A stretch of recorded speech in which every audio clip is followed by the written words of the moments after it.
Hi and welcome to Piano Teaching Success Q&A. I'm Gillian and together with my colleague Paul Myatt, we've put this show together for piano teachers around the world to inspire you, uplift you and make your job a little easier as we explore our passion for piano teaching. Well, before we get started, I just want to take a few moments to wish you all a very Merry Christmas, and here's a little something Paul and I put together for you. Hey piano teachers from around the world, Merry Christmas. This is Christmas in Australia, but if you're in the Northern Hemisphere, stay warm and safe. If you're in the Southern Hemisphere, then stay cool.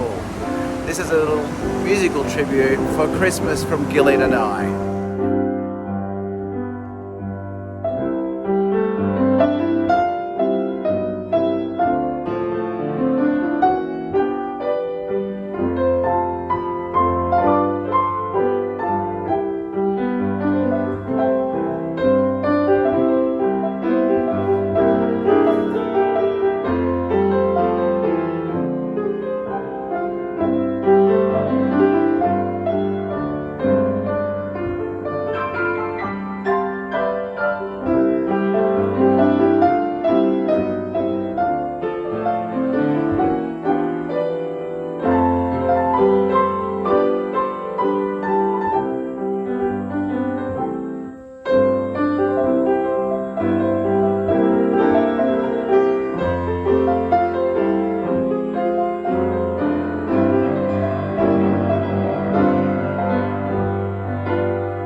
As we look back over the year, what a year it's been. Whilst it presented us with so many challenges, it's also brought many blessings. And Paul and I are so grateful to the wonderful people we've met from bringing Piano Teaching Success Q&A to you. And I'd like to thank the some 75 piano teaching experts from around the world who have generously shared their knowledge and expertise with us all. We'd also like to thank you for the wonderful messages on Facebook, email, Instagram, and all over that we've received over the year. It always makes us feel so good to know that we've created a little bit of inspiration for you. Well, over the festive season, we want to share with you some of the highlights and some of your favourite segments that you've told us about. We've created the next couple of shows especially for you. Welcome to the holiday season specials. Well, many countries around the world are in lockdown, and I was just speaking to Gloria St. Germain a couple of days ago, and it seems like Christmas is all but cancelled in Canada, which is, so terrible for you all. Our hearts go out to everyone in lockdown. We are very pleased in Australia that we are out of lockdown at the moment, anyway, at the time of making this for you. And it's just a time where we just want to be with our family and friends.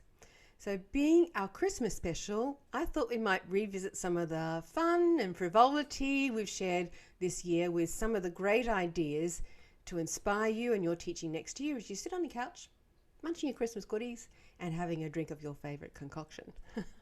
Well, let's kick off today's show with Josie Thomas from Melbourne as she explains her student challenges.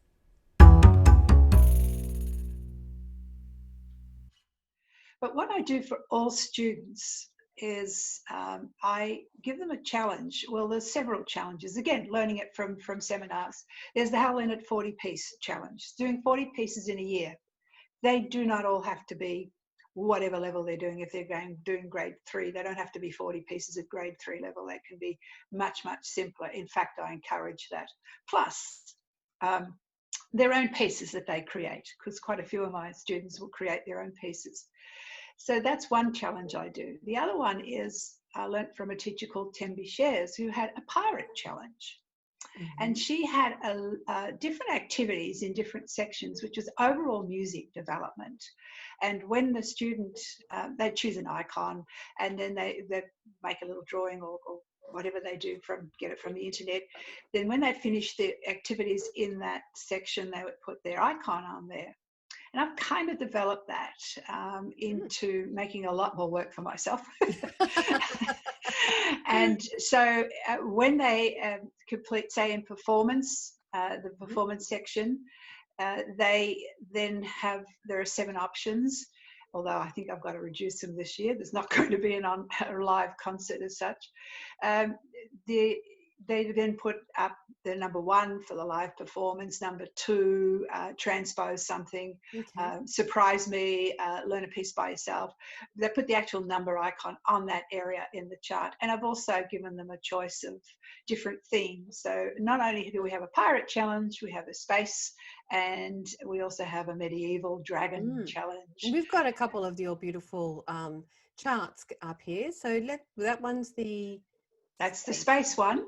So there's all the different sections there: imagination, rhythm, rock, rhythm work, composer discovery, performance, memory, double trouble, and listening activities. And I try to integrate for level 2, for the higher level, more advanced students, a lot of the oral work that students are asked to do in their exams. So it's not a big deal. They're doing it all the time. Exactly. So, and then, so with these charts, so how long does it take to get through a challenge? It's designed to go all year.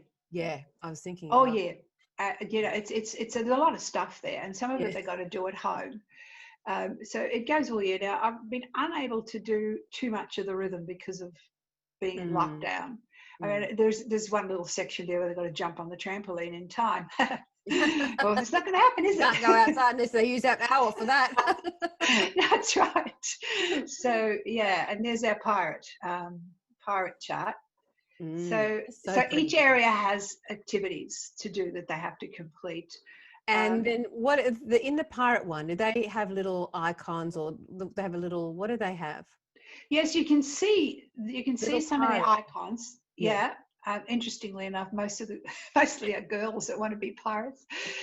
You can see little icons, and you can probably just be able to get the numbers, catch the numbers on them. And so as they complete, like composer discovery has a few. There's the one there at the top with there's 1 and there's 3. I think I can't read it myself from here. So that particular girl, she's Olivia. So that's the icon that she's used, and so she's completed those 2, and they go into that section. So if you get one icon that's you, so she's commandeered the one with the pirate hat. Yeah, that's right. Done 2 of those composer discovery things, and she's done 2 listening lagoon things. Yes, that's right. Exactly. 1 double trouble island thing. Yeah, and she's not keen on creating, that girl. What isn't she keen on? The creation. So she don't see her in the imagination yet. So double trouble, for instance, it's due at 4 duets. They do a lot more, really. 4 duets. I was able to squeeze a few in term 1 this year, but the duets now have to be done online, so they have to play with a backing track, and I hear them do it from here. And how did you get all the beautiful pictures and everything? Did you just find them, or? I just found them on the internet, blew them up, and till there's something that caught my attention. That's it. Fantastic. They're really good. And did you sort of have all of the icons that they could just choose which one they wanted to be? No, I got them to choose what they wanted to be. Yeah. So did they then? Yeah. So did you have them and they went, I want to be that one? No, I didn't have them. It was up to them to find them. And I asked the parents. I did have an introductory day for parents to show them how all this worked. Right. And so I asked the parents to help them for the smaller ones, and so they have to find their own icon. Yeah, exactly. They've got to find something that they like. So this is 3 years of work here, isn't it? Because you've got the dragon one and the space one. Well, no, they just choose the theme that year, and sometimes they'll swap. So the next year, like there's one there on the pirate, and he was a space Mario or something last year, but he's used the same icon. Oh, okay. All right. So that's what you want to do. Space then. Did you do space last year? That's it. So they swap their themes sometimes, yeah, and that's fine. That's fantastic. That's terrific. And it keeps them going. And if you have a look here, that's actually one of composer discovery. That's on Chopin, and they had to do a poster and list some of the pieces and just find something about it. And I tell them, you are not to write out Wikipedia or copy and paste anything. So That's I'm not interested. I want you to find out just something very, very simple for them, yeah. just so they're aware of it. That's good. That's fantastic. That's really good. I mean, I imagine it must have really get them all. It's a reason to do all that, all of have an rounded education rather than just doing piece after piece after piece after piece. That's it. Like, I mean, one of the performance ones is attend a live concert. And at the moment, it's to attend one online, which isn't too hard to do. Yeah. It's a choice that there is out there. Yeah. Yeah. No, that's really terrific because it's actually, creating them to be a musical being, not just play a piano. Absolutely. And experiencing professionals and just absorbing different styles is so important. And a lot of them don't, unfortunately, have that coming at home. I did. I grew up in a household where the ABC radio was going all the time. So I grew up with music around me, and we danced. But not too many kids do that. And we sang. No, exactly. It's very different sort of households these days, isn't it? It is, yeah. Okay, well, thank you very much for sharing that. That's fantastic. I hope everyone's inspired to do something like that in their own studios. Thanks, Josie. Well, from the moment I saw Dorla Aparicio's piano camps, I just knew we had to share her work with you. I just love to do these with my students. And if you're sitting on the couch wondering what new thing you could be introducing next year into your studio to earn a little bit of extra in the holidays, here's Dorla with her piano camps. Well, Dorla, you've put together some curriculums that incorporate a combined arts approach called Piano Camp. And piano teachers can use these for vacation programs. So we've got some photos of Dorla's piano camp, and Dorla, I'm just wanting you to walk us through them as we put them up. So piano camp is something that we do here in the United States in the summer, just to add something different, maybe to bring in new students. And this one right here, Under the Sea, is for preschool, ages 4 through 6. We're telling the story of Juanita, the lobster, the Spanish lobster. And so you see we have lobsters on the piano to learn our 3 black keys. We have a lobster that helps us with our hand position, but it includes 5 lessons, and it takes about 2 hours to complete, and you can space that out any way you want. But everything that you need to plan that lesson is in this piano camp curriculum, is what we call it. And we play the piano. We learn, I think, 3 different songs in this one. And that's 5 lessons of 2 hours each, so 10 hours all up. Right. Yes. Right. This one is Flip the Lid for ages 7 and up. And it's all about the grand piano. And it can be an upright also, but it's an acoustic piano, really. Here you see the technician has taken the piano apart to explain to the children how it works.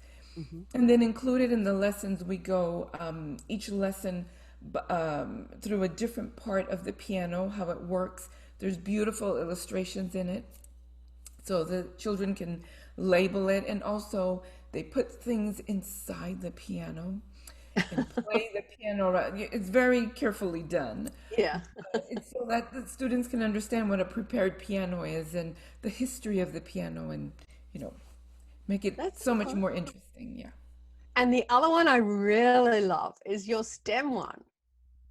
Musical STEM. So that's combining science, technology, math, and engineering with music. And so my goal with that was to understand the concepts of these different subjects. With music, we have some of the same things that work together. So we have vibrations, electricity, patterns, just all of those things. In music, we can do the same thing. Bending, how do we bend sound? How does light bend? And all of that is combined with learning to play the piano. And for those that are thinking, I don't know how to do that, it's all there, isn't it? You've got all of the resources. There's even videos that go, my students and I made some videos for the experiments, and it's all very easy. And some teachers this past summer even did some online. Like they did their piano camp online. And wow, that's good. All that is included there. So it'll be very easy for you to organize. Well, Yeah. we've got a little video showing one of your experiments, playing the bananas. Yes, we use a makey and we learn about electricity and then we connect them to the computer and the bananas. And yeah, the kids can play, a scale. You can do it with celery. I don't know, rubber bands. They're just different things you can do with it. Well, let's have a look at that. Those children playing with the bananas now. Yeah, the chord part. So, yeah. You can play again. Keep going.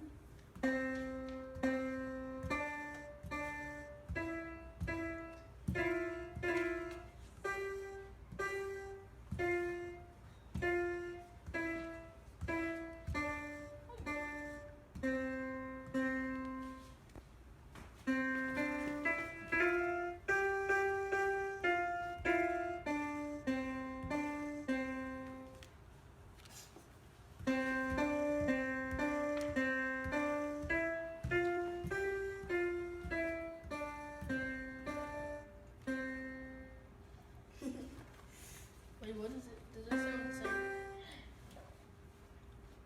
You know what I'm trying to do. Yeah. We've put a link in our show notes to Miss Dorla's website where you can get these great piano camp modules. Well, it's summer in the Southern Hemisphere, and that means pool noodles. And here's Katie Poli to show you how she uses pool noodles to teach rhythm.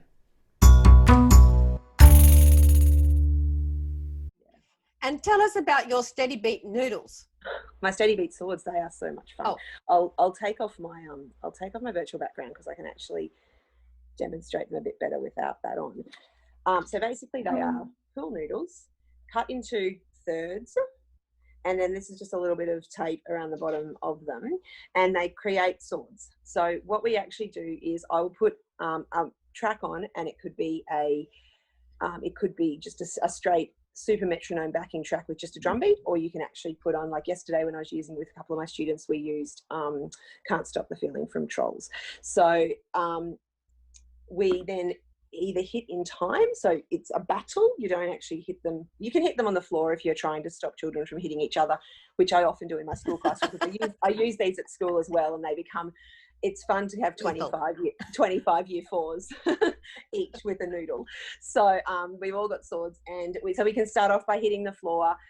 Then we actually can get into battling. So you then have all the oranges on one side, greens on the other side, and then you put the music on. And initially it is just to keep the beat. So we just hit in time, and we count it in groups of 8, and I will go up and then I'll do down. So they have to hit downwards. So a bit of a coordination challenge in groups of 8.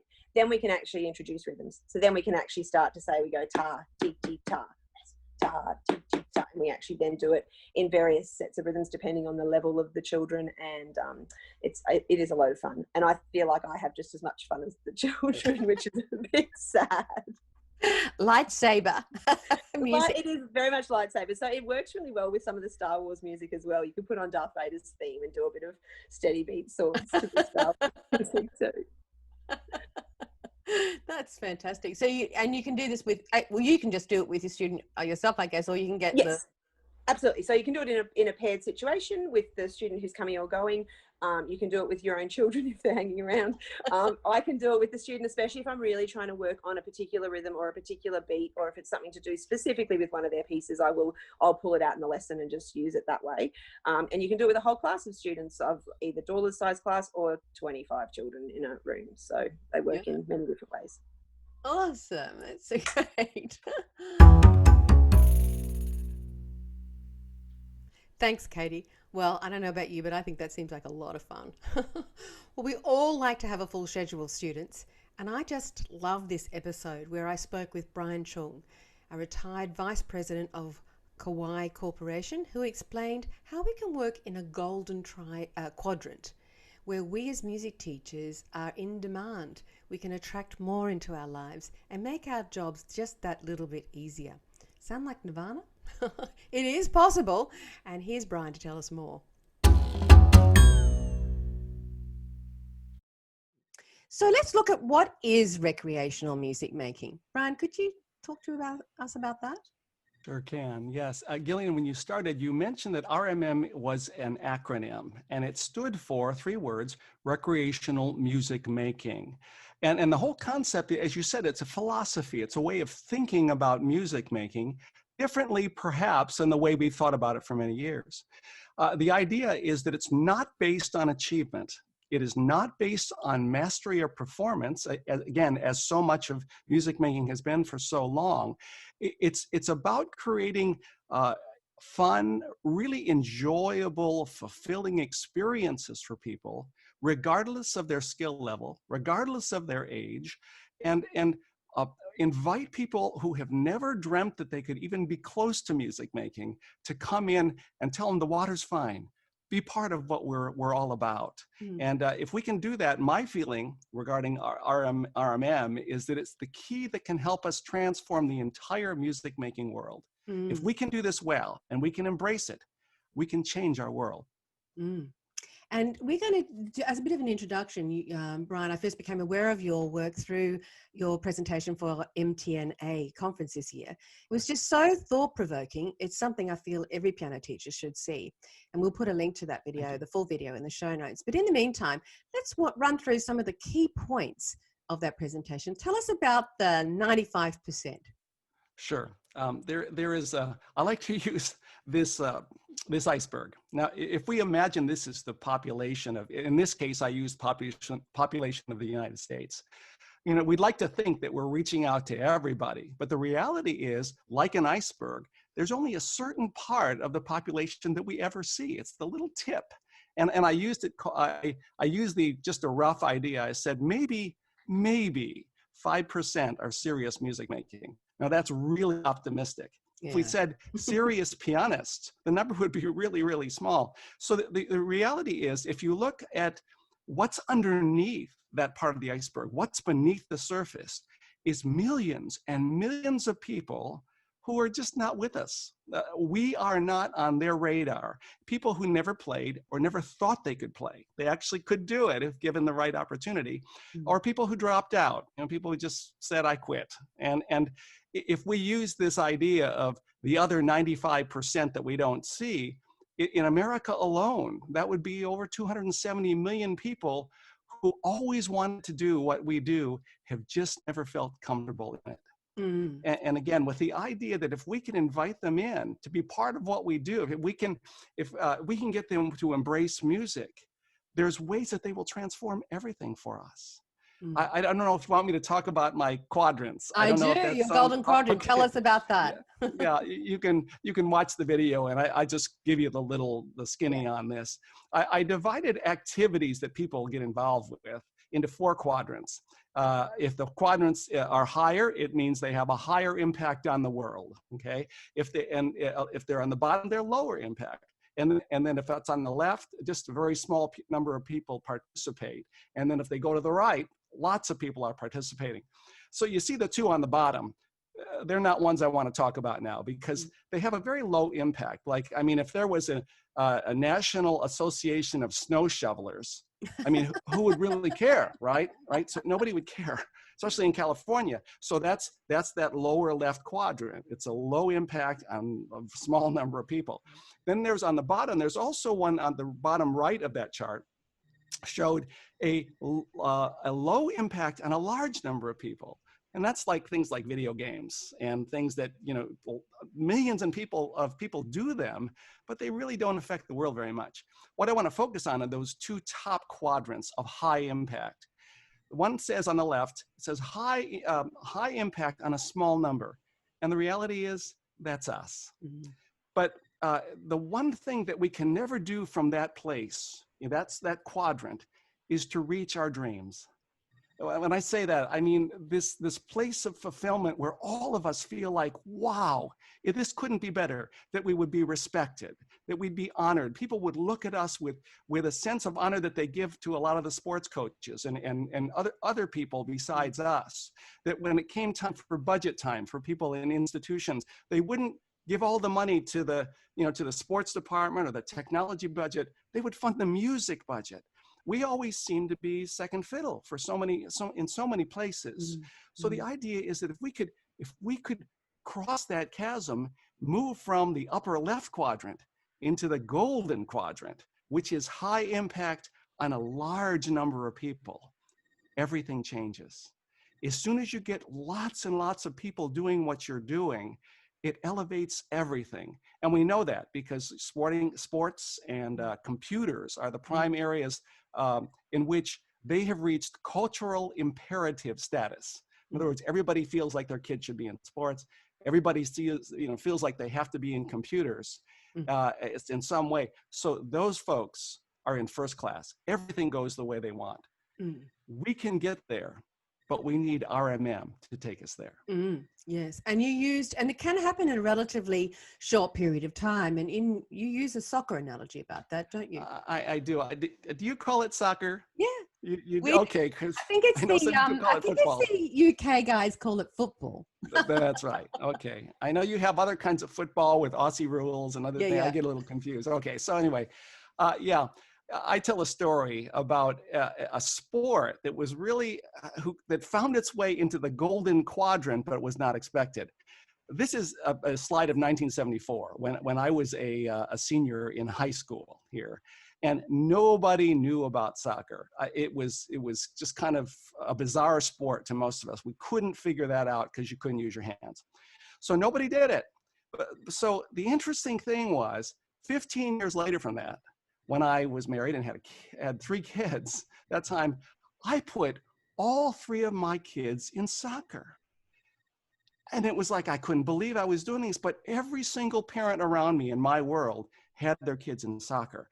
So I'm looking back at that and saying, in 15 years, millions of children are playing soccer. They did it because their slogan was this. You can see this slide. It's the American Youth Soccer Organization had this one theme, and that's everybody played. Everybody plays. They made soccer accessible and fun and social. And because of that, it became the place where parents wanted to put their children. And so they reached the Golden Quadrant with millions of people. So soccer became kind of a priority for so many families. Now, the interesting thing is someone might look at that and, I dream of that for music. I dream of a place where almost everybody sees it as a cultural imperative. They have to have their children in music, right? That's what we all dream about. But there might be some people who say, okay, everybody plays. That could create a whole lot of mediocrity, a lot of mediocre players around everywhere. And I combat that idea with this concept is 15 years later, after I put my kids in soccer, that slide tells you what happened. The American women's soccer team won 3 women's World Cups, and the men made it to the World Cup 7 straight times. You see, when you start with a bigger funnel and you have more people involved, that means that you're going to have not only a lot of players who are playing at kind of an average level, but a lot more who make their way up the funnel, and you get more excellence than you ever thought possible. And it starts with inviting people to come in. Tell them the water's fine, come on in. And building a culture in which not only you're creating musicians, you're creating audiences, because people who understand the art form will support everything we do, whether it's our CD, our recordings, they'll come to our concerts, they'll do all kinds of things that we're disappointed about right now. So the key to bring our way into the Golden Quadrant and having more people in our world than we've ever seen is recreational music making. And it's timely, it's timely. We're going to talk about that later with retirees and baby boomers. And also we've got the millennial parent now who perhaps doesn't want the same things as the older, different generations of parents wanted as well. So that's right. It's being where our clients, our future students are at, isn't it? Yeah, but it's reaching out to everybody. It's not just the children. It's this generation of seniors. I'm a boomer. I'm like smack dab in the middle of the boomer generation, and there's 10,000 of us retiring every single day. We have money, we have time, and we're looking for stuff that's meaningful. And get this, we always wanted to play a musical instrument. 82% of us always wanted to play a musical instrument. It's like there's this group crying for what we have. And right now we don't have anything for them. There could be nothing worse. Yeah. So I'm just hoping that people watching today and people across our profession will devote at least a portion of their studio time, a portion of their careers, to reaching out to the other 95%, because it will transform everything. If you'd like to know more, go to pianoteachingsuccess.com and click on our Q&A page. Well, that's all we have time for today, and I'd like to thank all of the piano teaching experts who gladly shared their knowledge and expertise with us this year. We'll be back in 2 weeks' time with another great episode of Q&A. Remember, you can join the watch list and receive the episodes straight to your inbox, or you can catch the replay on our Facebook group or on our Piano Teaching Success website. In the meantime, there's 3 ways you can send questions or ideas for topics to us. You can send us an email, you can post it in our Facebook group, or ask a question button on our pianoteachingsuccess.com website. Well, I'd like to thank Paul Myatt, who's been producing today's show and is responsible for all the videos and behind-the-scenes tech. Wishing you a very Merry Christmas. So on behalf of all of us, stay well and Merry Christmas.